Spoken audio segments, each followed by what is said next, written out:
the roof's come off the 4C Spider. A double premiere. We look at the future for diesel engines, and headlights are dazzling the show.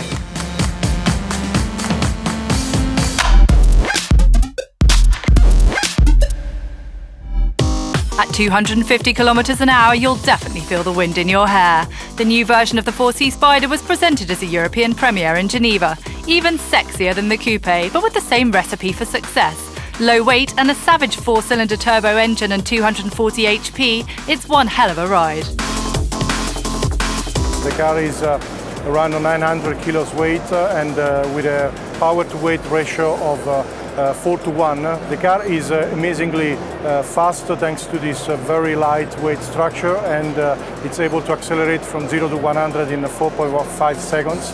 The car keeps a similar profile to the coupe, but with additional bodywork and a naked carbon fibre roll bar to ensure no rigidity is lost. By getting rid of those extra pounds, performance is identical to the coupe. This fantastic carbon fibre structure of the chassis that basically is just in front of you. It gives you the feeling of being sitting in a real sports car. Believe me guys, when you really feel that the turbocharged screaming is so much fun. Unfortunately, the price of feeling the wind rushing through your hair doesn't come cheap. €73,000, almost 10,000 more than the coupe. Even at this price, the fans of the 4C Spider are queuing up. The order book's almost full.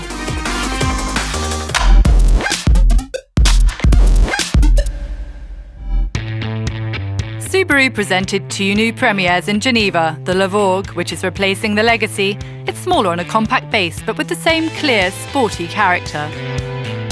And the Outback has a new look to celebrate its 20-year anniversary.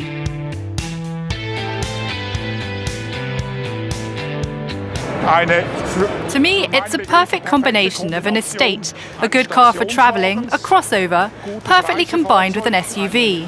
It has high ground clearance. In deep snow, it's perfect, but you can also drive it just as well on bad roads. The Outback's only available in four-wheel drive. It has a thirst for adventure. The new hexagonal grille accentuates the strong look. And thanks to the two cameras on the windscreen, there are several driver assistance systems available. The body of the car is completely new, a chic design, and it's an elegant estate car in spite of its SUV qualities. What's also very important, it has an extra pair of eyes to help you pay attention in traffic. And as you know, 4 eyes see better than 2. There are 2 engine options, the 150 HP diesel and a petrol engine with 175. Prices start at €38,000. Maybe it's time for a family adventure.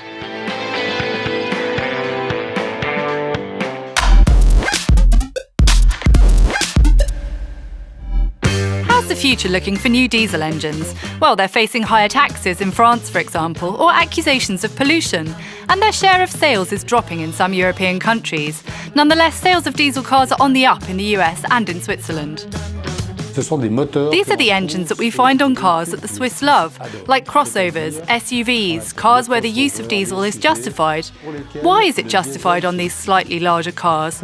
Well, because that's where you get the lowest possible level of consumption. C'est parce que c'est là où on obtient la consommation la plus basse possible. But manufacturers are still reducing pollution in these engines. The new Euro 6 emissions standards introduce more stringent limits for nitrogen oxides. Currently, the new diesels have catalyzers which eliminate nitrogen oxides. To date, we've done the most we can for diesel engines. At the moment, there's a little bit of a polemic among specialists to say that diesels are much more harmful than petrol. Le diesel est beaucoup plus nocif que l'essence. In Switzerland, 30% of the cars sold last year were diesels, which is a record.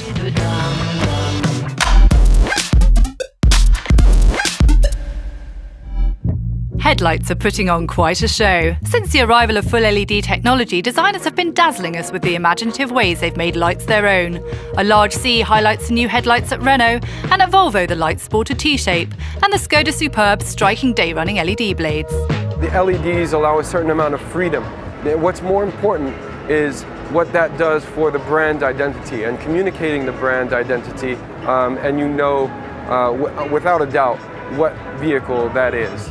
But it's certainly not style without substance. Laser high beams are in the headlights of the Audi R8, throwing the lighting down the road to up to 500 metres.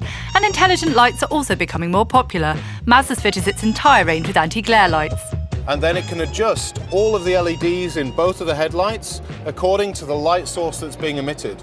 And therefore it ensures that you can use high beam, and it'll turn off the high beam light if there is a car coming from that side or indeed from the other side. Or you never blind anyone, but you have the opportunity to use the high beam much more than you would otherwise. It's a fantastic system. These systems could soon become compulsory to get a 5-star rating in the Euro NCAP safety tests. Which is your favourite car at the show? Go to the poll on our Facebook page at facebook.com/GVA Motor Show. Head to photos, select the album for which world premieres were your heartbeats, and simply like your favourites to vote.